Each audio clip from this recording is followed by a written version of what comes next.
There is a specific kind of frustration that comes from knowing what to do and still not doing it. You're not unclear. You're not confused. You're not waiting for information. You understand the situation. And that's what makes it harder, because when nothing changes, despite that understanding, the mind turns inward. It starts asking uncomfortable questions. What's wrong with me? Why can't I move? Why does this feel so difficult? But this gap between knowing and doing is not a personal failure.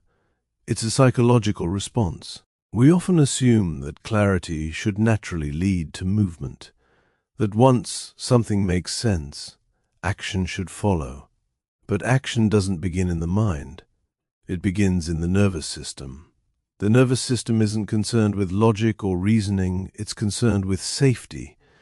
Before action occurs, the system asks a silent question: is it safe to do this now?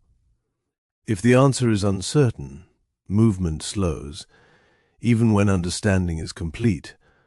This is why insight alone rarely creates change. We often assume that clarity should naturally lead to movement, that once something makes sense, action should follow. But action doesn't begin in the mind. It begins in the nervous system. The nervous system isn't concerned with logic or reasoning, it's concerned with safety. Before action occurs, the system asks a silent question: is it safe to do this now? If the answer is uncertain, movement slows, even when understanding is complete. This is why insight alone rarely creates change. If previous efforts led to pressure, burnout, or disappointment, the body remembers. Even if the present situation is different, memory shapes behavior more powerfully than intention.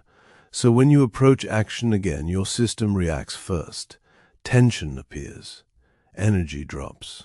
Focus fragments. This happens automatically. Hesitation is not a decision. It's a learned response. Waiting often feels sensible. It feels cautious, measured, controlled, especially when you believe that acting too soon might make things worse. So delay feels mature. It feels like you're being thoughtful rather than avoiding. But underneath, waiting often serves another purpose. It protects you from emotional cost, from disappointment, from self-judgment, from reopening effort. At a certain point, knowing stops feeling neutral. It starts to feel like pressure, because once you understand what's happening, you also understand what isn't happening. Awareness removes excuses, and without meaning to, it can turn into self-surveillance. You notice every delay, every hesitation, every moment where action could have happened. This is why knowledge can sometimes feel heavy, not because it's wrong, but because it hasn't yet been integrated. Insight arrives faster than the system can adapt, so knowing begins to feel like expectation.